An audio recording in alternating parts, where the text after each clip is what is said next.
देखिए 10.3 का चौथा सवाल है ये कि एक कण पर 5 न्यूटन, 4 न्यूटन और 3 न्यूटन परिमाण के बल क्रमशः पूर्व, उत्तर व पश्चिम दिशाओं में लगे हैं। सदिश आरेख खींचकर परिणामी बल ज्ञात कीजिए। देखिए सबसे पहले तो आपको क्या करना है कि जिस प्रकार से वो बनाते हैं ना आप, ये थोड़ा टेढ़ी लाइन खींच गई है, इसके नीचे दोबारा बनाते हैं हम, या ऐसे ही आप मान लीजिए जैसे सीधी रेखा है और इस तरीके से ये आपकी बन जाएगा। ये है आपका उत्तर दिशा, इसके नीचे वाली हो जाएगी दक्षिण, ये वाली होती है आपकी पूर्व और ये वाली आपकी हो जाएगी पश्चिम। क्या आप समझ पा रहे हैं? अभी हम केवल समझ रहे हैं बातों को।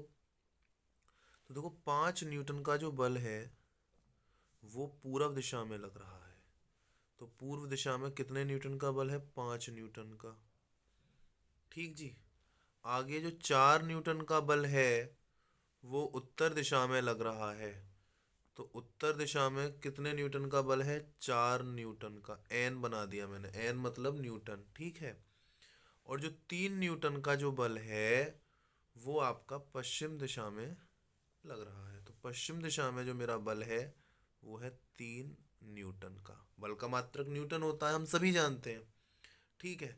अब देखिए यहाँ पे कोई वस्तु है या व्यक्ति है, कण है वैसे यहाँ पे, लेकिन आप मान लीजिए कि कण हो, कोई वस्तु अलग से हो या कोई व्यक्ति यहाँ पे खड़ा हुआ है। ठीक है। मान लीजिए कोई व्यक्ति है, कोई आदमी खड़ा है यहाँ पे और 3 न्यूटन का बल इधर की तरफ लग रहा है, मतलब कोई इसे 3 न्यूटन के बल से तो पश्चिम दिशा में खींच रहा है और कोई 5 न्यूटन के बल से इसे पूर्व दिशा में खींच रहा है और कोई इस व्यक्ति को 4 न्यूटन के बल से उत्तर दिशा में खींच रहा है। अब बताइए किस दिशा में जाएगा?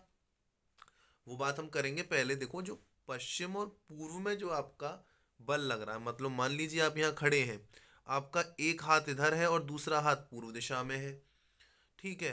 तो मान लीजिए पश्चिम दिशा में की तरफ जो आपका हाथ है वो किसी ने पकड़ रखा है और आपको खींच रहा है 3 न्यूटन के बल से, और जो पूर्व दिशा की ओर आपका हाथ है उस हाथ को पकड़ के कोई खींच रहा है 5 न्यूटन के बल से।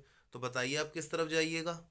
आप 3 न्यूटन बल की तरफ खिंचोगे या 5 न्यूटन बल की तरफ खिंचोगे? तो जाहिर सी बात है जिधर बल ज्यादा होगा आपका विस्थापन उधर की तरफ ही हो जाएगा, आप ज्यादा बल वाली दिशा में धक्का खाकर चले जाएंगे। ठीक है। तो एक व्यक्ति 3 न्यूटन के बल से खींच रहा है, एक 5 न्यूटन के बल से खींच रहा है, तो आप जानते हैं कि 5 न्यूटन का बल ज्यादा है, तो आप पूर्व दिशा में खिसक जाएंगे। कितना खिसकेंगे?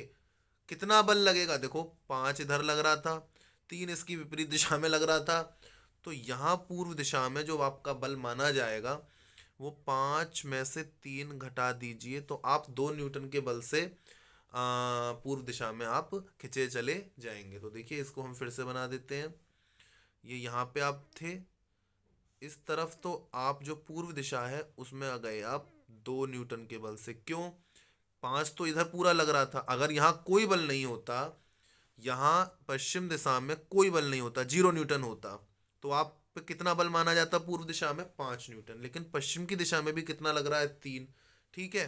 तो 5 में से 3 जब आप घटाएंगे तो बचे क्या? 2 न्यूटन। तो पूर्व दिशा में आपका लग रहा है 2 न्यूटन बल। और उसके बाद में जब हम उत्तर दिशा वाले बल की बात कर रहे हैं तो ये जो उत्तर दिशा वाला है यहाँ लग रहा है आपका 4 न्यूटन का बल। ठीक है। कितने न्यूटन का? 4 न्यूटन का। अब आपको क्या करना है? आपको पैमाना मानना है।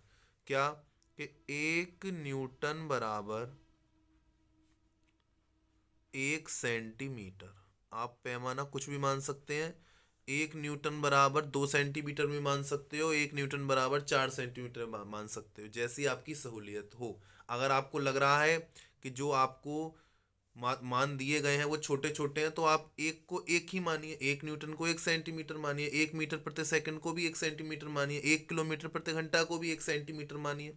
लेकिन आपको लग रहा है कि यहाँ बड़ी देर, यहाँ 40 न्यूटन और 50 न्यूटन या 40 न्यूटन और 20 न्यूटन दे देता, तो हम 10 न्यूटन को 1 सेंटीमीटर के बराबर मानते, जिससे कि जो हमारी लाइन खींचे वो छोटी खींचे। बात समझ में आ रही है?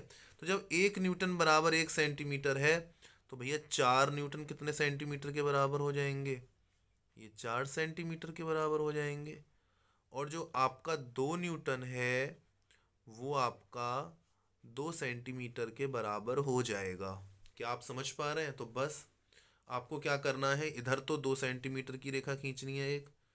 2 सेंटीमीटर क्यों? क्योंकि यहाँ 2 न्यूटन का बल है और 2 न्यूटन बराबर है 2 सेंटीमीटर के। और भैया आपको इससे लंबवत बिल्कुल 90 अंश का कोण बनाते हुए एक रेखा खींचनी है और उसकी लंबाई कितनी रखनी है? 4 सेंटीमीटर। ये मैं आपको रफली लिख रहा हूँ, आपको बिल्कुल पैमाने से नाप के 2 सेंटीमीटर और 4 सेंटीमीटर की रेखाएं खींचनी है। इस बल की जो दिशा है वो भैया इधर को है और इस बल की जो दिशा है वो ऊपर की ओर है।